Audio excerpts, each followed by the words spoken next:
Hey everybody, Shaun Hadsall here with Get Lean After 40. And in today's dry sauna fat loss video, I want to share a brand new weight loss plateau buster that I've just added to my regimen.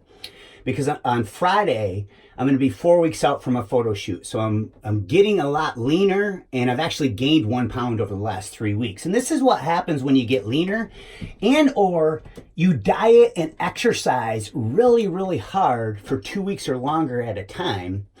It triggers something called metabolic slowdown, and that is the catalyst that causes a decline in your thyroid hormones and your leptin hormones. Remember, both of these hormones regulate your body weight and they control the speed of your metabolism. So outside of incorporating a couple clean, high carb days per week into your regimen when you're dieting and exercising really, really hard, that extra glucose will help increase your body's thyroid and leptin sensitivity. Now, as far as exercise goes, the body can adapt very quickly. Metabolic adaptation happens very quickly, especially as you get leaner. So if you diet or exercise really, really hard and you've hit a weight loss plateau, try this. What I'm doing is I'm doing LISS, low intensity steady state cardio, 3 days a week, okay? Nothing groundbreaking here. Not doing it anymore than that because I don't want to release cortisol. And it's lower intensity, so my body responds better the other days of the week when I'm at a higher intensity.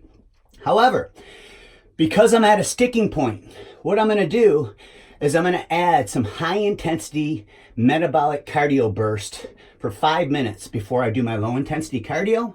And this will help release more of those catecholamines and growth hormone, obviously fat burning hormones, right? And then afterwards, when you release these hormones that target stubborn fat cells, research shows that these fat cells can actually float around to another area of your body and restore. In the science world, we call this re-esterification.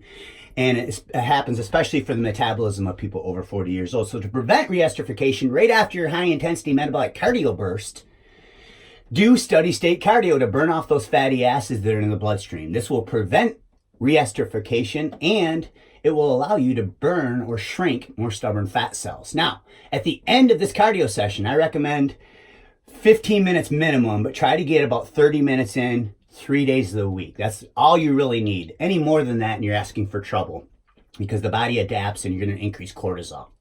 But just understand that at the very end of this, you want to add another set of 30-second high-intensity exercise bursts. So anywhere between 20 and 30 seconds is actually fine. Again, for 5 minutes. So Gorilla is a great one, which is also known as Tabata. So at the end of your workout, pick 4 or 5 minutes where you're going to increase the intensity for 20 seconds. You're going to rest for 10 seconds. And then you're going to repeat that 20-second burst and rest for 10 seconds again. That's 1 minute. So 20-second burst, 10-second rest, 20-second burst, 10-second rest, 1 minute. Do that for 4 to 5 minutes straight, and that will increase what's called EPOC, your excess post-exercise oxygen consumption. And by wedging your low-intensity steady-state cardio between these high-intensity metabolic cardio bursts, now you're releasing fat-burning hormones. You're burning off the free fatty acids that are present in the bloodstream from those high-intensity bursts, and then afterwards, you're increasing your EPOC up to 38 to 48 hours afterwards by ending the cardio session with high-intensity metabolic cardio bursts. Now, a disclaimer, do not do this more than 2 or 3 times per week. Otherwise, it'll just defeat the purpose.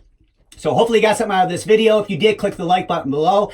If you want to go back to this, share it, and then you can go back to your wall anytime you want and watch it.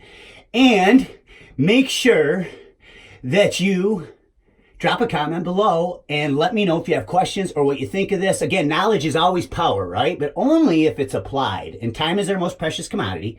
So I'm grateful you took time to watch this. Thank you, and God bless.